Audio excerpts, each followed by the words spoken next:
Hi guys, Assalamu alaikum wa rahmatullahi ta'ala wa barakatuh. Well, I'm here again to do another tea talk, and of course, this time around, I want to talk to people who have the intention of getting married. If you're one of those who intend to get married and you want a good marriage, one that should last for all of your life, I think I have the right formula for you, the steps to take to ensure that you get married and the marriage lasts.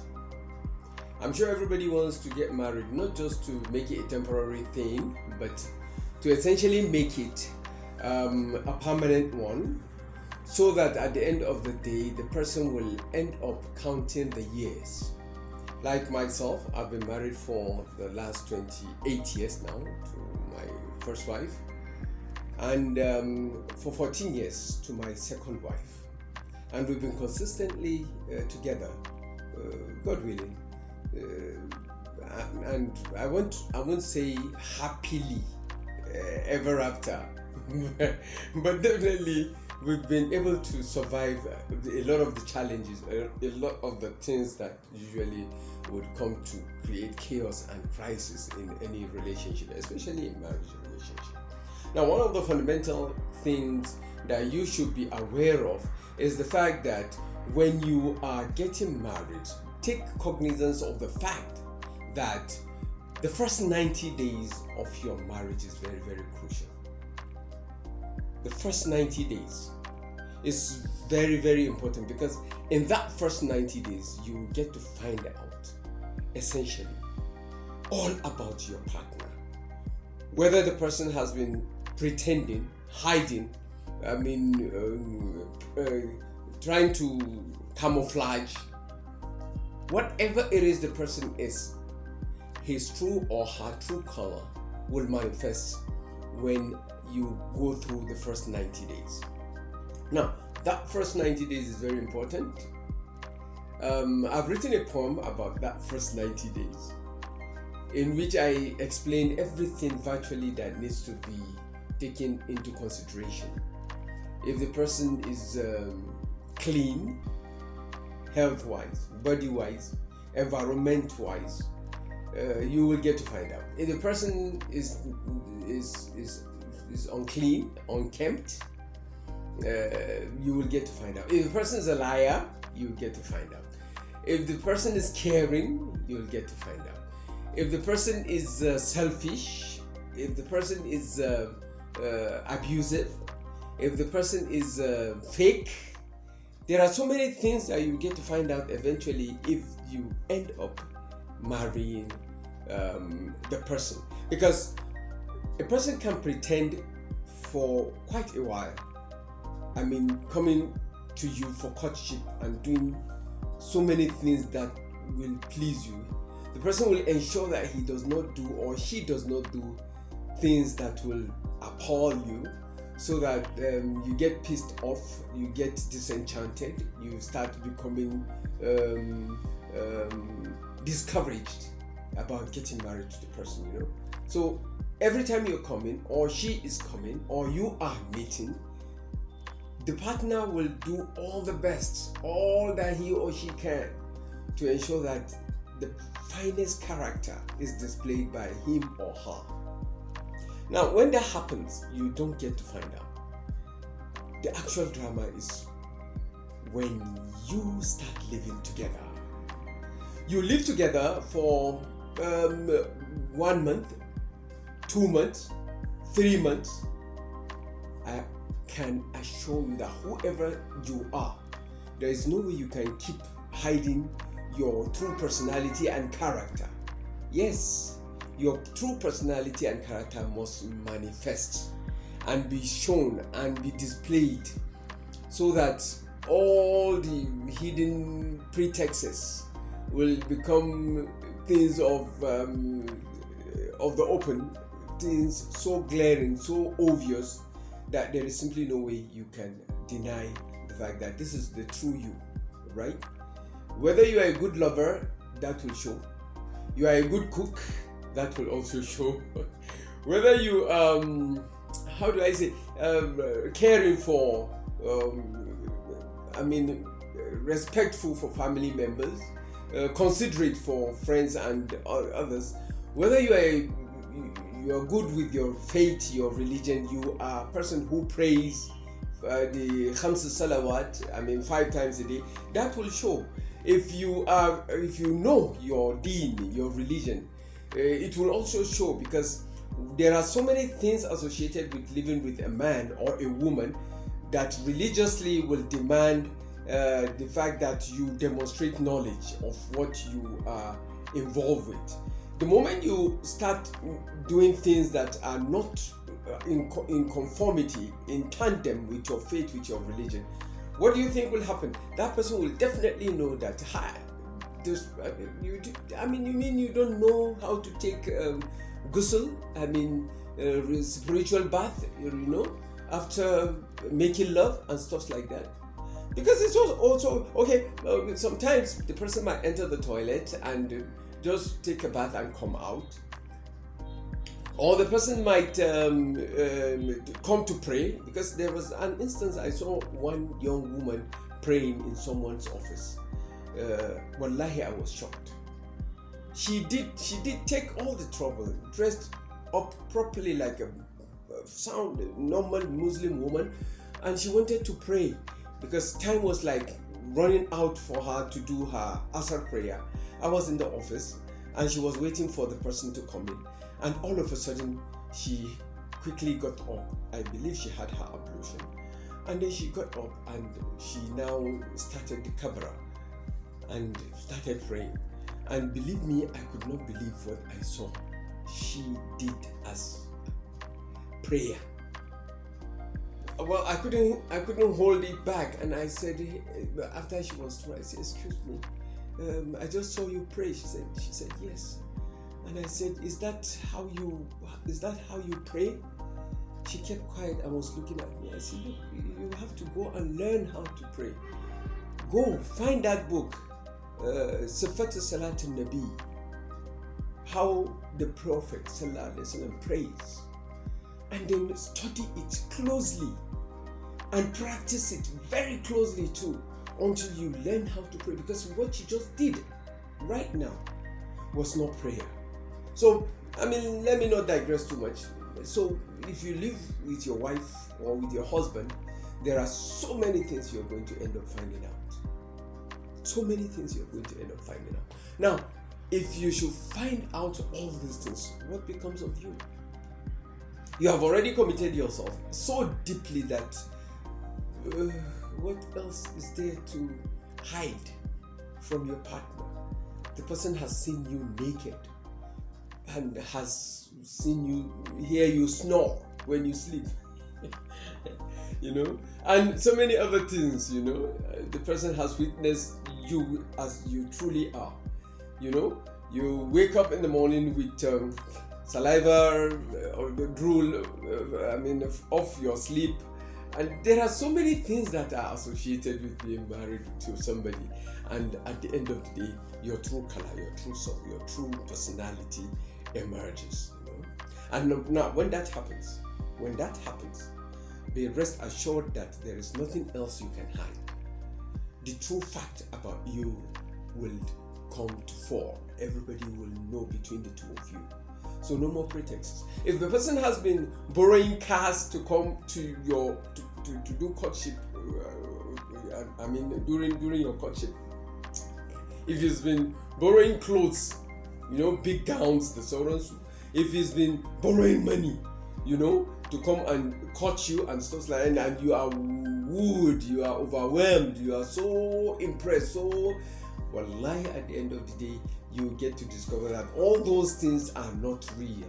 And that is where the crisis now begins to manifest. And that is where the seed of discord, the seed of separation, the seed of divorce gets sown within that first 90 days. That first 90 days is so crucial, so terribly crucial, that you better be yourself during your courtship, because you cannot escape those first 90 days without your partner getting to discover who you truly are. And when that partner discovers who you truly are, you will be surprised. A lot of them will be disappointed. A lot of them will be disenchanted. A lot of them will be disinterested in the marriage. So before it even takes off, the marriage is ended. It's done and over with. Okay, fine, you've known yourself sexually. I mean, so for some, that's basically what they are after when it comes to this marriage thing, just legal sex. I mean, as far as the deen is concerned. Once they've had that, I mean, they don't completely lose interest and they start looking for the next person that they can marry. Yes! Not just have free sex with. No, they will first take all the trouble to engage the person and then get married to the person and then sleep with the person and immediately decide that they don't want the marriage to continue any further. They want out. Now that can happen comfortably, I assure you, right?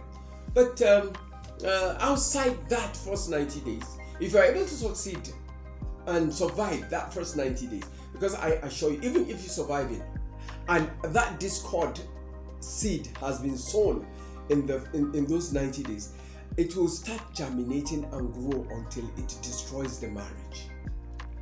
So be very, very wary of that first 90 days. I assure you. Be very, very careful of that first 90 days, okay? Very, very important. Now, like I always say, if you're going to get married, first and foremost, it is very, very important that you do something. Very, very important. Make sure that you first and foremost do some personal cleansing. If you're one of those who have been sowing your wild oats, like they will say, there is a need for you to completely do a tawbatin nasuha. Stop all those things and seek your Lord's forgiveness. When you sincerely seek your Lord's forgiveness, and that's why I said tawbatin nasuha. When you sincerely promise your Lord and Maker that you will never ever do all those things, that atrocities, those sinful things, sinful acts that you've been going through while you were like young and strong and pursuing fun and excitement and stuff like that. There is a need, if you are sincere about getting married and sincerely want to run that marriage the way it deserves to be run, there is a need for you to seek forgiveness of your Lord and Maker and completely wash off your hands from all those lousy stuffs. Getting involved with girls, getting involved with boys, doing so many. So there is a need for you, like in the Islamic context, for what do you call it? Idda or takaba. With idda, you go, you get divorced and you have to see 3 periods if you are a female before you can get married. You have to see 3 monthly periods. That way you get to ensure that there is no child of your last husband in your womb. 3 periods. 1 period is not good enough, 2 periods are not good enough, 3 periods is the required by Sharia for you to confirm that you are clean. Now, it has been discovered scientifically as well that every time a person sleeps with a woman and he releases semen within her womb, within her private part, there are some what do you call them? Some fluids, some semen, some chemicals within the man's body that enters into the woman's body, and those fluid will remain within the woman for as long as 3 months before they will eventually she will eventually purge them out completely, totally.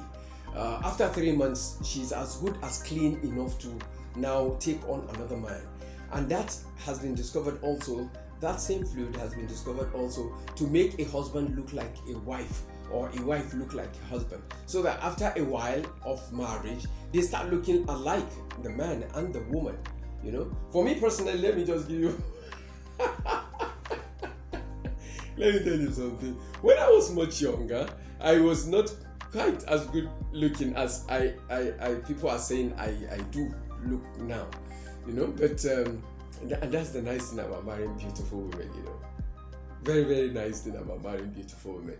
If you marry a beautiful woman, as ugly as I used to be, you know, they gradually you start imbibing their beauty into you, and so that at the end of the day you come out looking much better than you would have ordinarily looked if you had completely been married to maybe an ugly woman. You know, I'm not saying don't marry an ugly woman. Once you love the person, please go ahead, all right?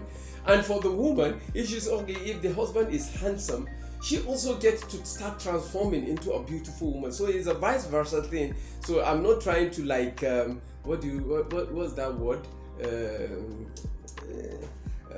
Hate speech. I'm not trying to do a hate speech here. I'm on a very serious one. I'm just trying to. These are my personal thoughts. You know, these are my personal thinking. So don't take it personal. I'm just it can have scientific backing, and it might just be hogwash, you know. So let's just have some fun, okay? Now talking about that, it's very, very important that if you are one of those who has been running around sowing your wild oats, like I said earlier, for you to completely abstain, you know, whether male or female, stop that engagement, in whichever manner, with anybody outside that particular person you intend to marry. And with that particular person you intend to marry, you are going to keep off. Don't get involved with that person in any way sexually until eventually you get married. So in the process of going through that period of waiting, you get to cleanse your system completely, whether woman or whether man. And if you're one of those lucky enough to be virgins when you're getting married, you don't have to do anything over and above. Just wait for the time you guys will be married, okay? So that is very crucial. That is very, very important. Very, very important for you to do that. You do Tawbatin Nasuha, you go through the cleansing period, you know, so that your system is completely washed off any other infused or imbibed relationship from anybody. And the next line of action is, as much as possible, like I keep saying, if you're going to get married and you want the marriage to last, there is what I call there is that thing I called unification of your ambition. You know, unification of your ambition. Now, what I mean by saying this is, there is a man who is, of course, the person who is marrying the woman. He is the one, as far as the deen is concerned, who goes to seek her hand in marriage. Yes, there are instances where women can also seek for men's hand in marriage, but usually it is the other way around. The man is the one who goes to say, look, I want you to be my wife, for obvious reasons, some of which are, the Rasul Sallallahu Alaihi Wasallam said we should find the best access into this world for our children. Meaning, we should try as much as we can, or as much as we can, to find a woman who is completely clean, pure of any interference or any involvement, to be the channel, to be the source through which our children will come into this world. Meaning, through which they will be given birth to this, into this world. And who can do that? Except the wife, except the woman. So when you are going to find a wife, find yourself a wife who has cleansed herself of anything that could possibly have happened to her. And once you do that, you have taken the first step towards ensuring that your progeny, your children, your son, your daughter, comes out into this world through the best path that person could ever find access into this world with. And that is essentially why you need to do this waiting period if you have been involved. May Allah forgive us with others before your marriage. If not, as a virgin, lying, congratulations. Some people don't think virginity is very important or anything like that, but it is one of the most important thing a woman can carry to her husband's house. I assure you that. Some people might think, so what's the big? They cannot understand the rationale behind all the excitement about virginity, virginity. You know, it's just a hymen that gets broken. And hey, I've just given it to you. One of the basic reasons why you're going into your husband's house intact of corruption, you know, is very, very important. Okay. Now, once you are able to do that, the next line of action, like I was saying in the other video, please make sure that you find love. Very, very important. If you want the marriage to last, build it upon the foundation of love. Real love, not fake love, not monetary love, not influential love, not what do you call it? Give me this word. Come on, not ancestral love. You know, maybe she's from a big family, big name. You know, don't do it based on that. Please, don't do it. Even if you do, then there must be an agenda you're trying to pursue. Okay, that is your personal agenda. But if you want the marriage to last, take it along this path. Okay, find love, real love. Okay, and then go for it. When you're going to marry a woman, or you are going to marry a man, make sure that you are in love with that person and spend time asking yourself, involving yourself, indulging yourself in that love. So much so that, what should I say? You sleep the person, you wake the person, you breathe the person, inhale and exhale the person. You spend quality time with the person 24/7 if you can afford it. Of course, they won't let you have 24/7. They won't let you have 24/7 because, okay, fine, you are intending to, but you have not really achieved the intention. So, I mean, everything has its limits, you know. So, but I can assure you, one of the best things you can do is to live the person, breathe the person, eat the person, drink the person, walk the person, sleep the person, dream the person, whatever. Your 24/7 should be occupied by that person. Constantly, consistently, and do a lot of little things like writing poetry, you know, like or writing love letters. Unfortunately, because of the digital world we are in at the moment, a lot of guys have stopped writing love letters. Yeah, maybe they write texts because, of course, now text messages can constantly replace that love letter. And but sometimes let the woman know that while you were somewhere else, you were thinking of her, not just through text messaging. You know, write something, take the trouble, because there is a lot when you pick a pen and you put words on paper, you know, carefully, considerably, and then you now fold that paper and you come, and when you greet each other, you smile, you laugh, you know, you crack jokes, you fetch stories that you believe will interest her, and then come and share it with her. Look, today, while I was out at work, or while I was on my way to school, or while I was in class, this is what happened, and this and that, and could you believe the woman did this, or can you believe the man did that, and you just imagine what the child did. I could not just believe myself, you know, stories like that. You share. Let her also share on her part what she went through the day, or with her friends, or with family, or, you know, so that consistently you build friendship, you build companionship, you build togetherness, so that you gradually start to develop and relate to each other as people who wish to constantly be together. And you can identify a rhythm. He talks, you listen. She talks, you listen. So that you build that rhythm, and at the end of the day, mutual understanding, closeness, togetherness builds up between the two of you, so much so that you start, at the moment you separate, you want to get back together. If you can do that, I assure you that by the time you guys get married, those first 90 days I was talking about will just be a joke, okay?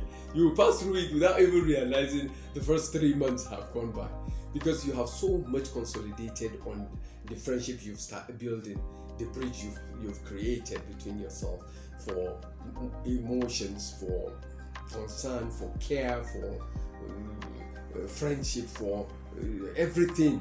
You get across, crisscrossing, so that by the time she is with you, you are with her. You just become one united unit instead of two separate people, and that is also very, very important. Now, there is also one thing I want you to know. When you spend that quality time with your loved one, the person you wish to spend the rest of your life with, you never stop. I'm talking to the guys now. Because you see, the ladies, there is this popular adage, this popular saying we keep having between us, that the ladies are made of ears. All of them. All their body, all over them are ears. They like to hear sweet nothing. They like sweet whispers. They like to be quite softly talked to, closely related with, so that your words are like a blanket in the cold Harmattan season. Those kind of thick, double soft covered blankets on a cold Harmattan night. Your words will wrap them up and make them feel completely comfortable and what should I say? So and that you no matter what, whether you are courting her outside or you are courting, or she's now in your house, you never stop talking to your loved one. You have to constantly, consistently, every time do that. All right. So much so that at the end of the day, there is simply no way you will end up not having her attention. Constantly, 24/7. Whether you are there or not there, your words should be echoing in her mind, in her ears, after you have gone, and she's like thinking of you. When she goes to sleep, she goes to sleep with you. When she wakes up to ease herself, you immediately jump into her mind. When she wakes up to pray Subhi Salat, you immediately again jump into her heart. When it's daybreak, the sun is rising, and she starts looking forward to seeing you, So these are the kind of things you should be able to do. But if you are too worried about the person is not doing this, not doing that, so much worry occupying your mind, what do you expect? At the end of the day, you're going to have a situation where you are not yourself. You are too worried, too disturbed, too overwhelmed by anxiety and stress and whatever, So every time the person comes to you, no smile on your face. You are wondering whether it's real. You are wondering whether it will happen. You do so much. So these are some of the things that could really damage your relationship from the onset. And if you end up getting married, that worry and anxiety will continue. But if you are able to free your mind and relax, find a connection between you and your partner. Relate. So much so that at the end of the day, though you are apart, but you are still together as one. And though you are one, you can anytime decide you want space to feel free, So and these are the things that will really make your marriage work and make it last. So it is important that all of this you take into cognizance, into consideration. Okay, I will have to leave it at this stage, here and now. Okay, so the bottom line is, don't forget, there are certain things that you need to do if you truly intend to get married and you want the marriage to last. Thank you very much. Have a pleasant week. I hope the tea talk has been well delivered.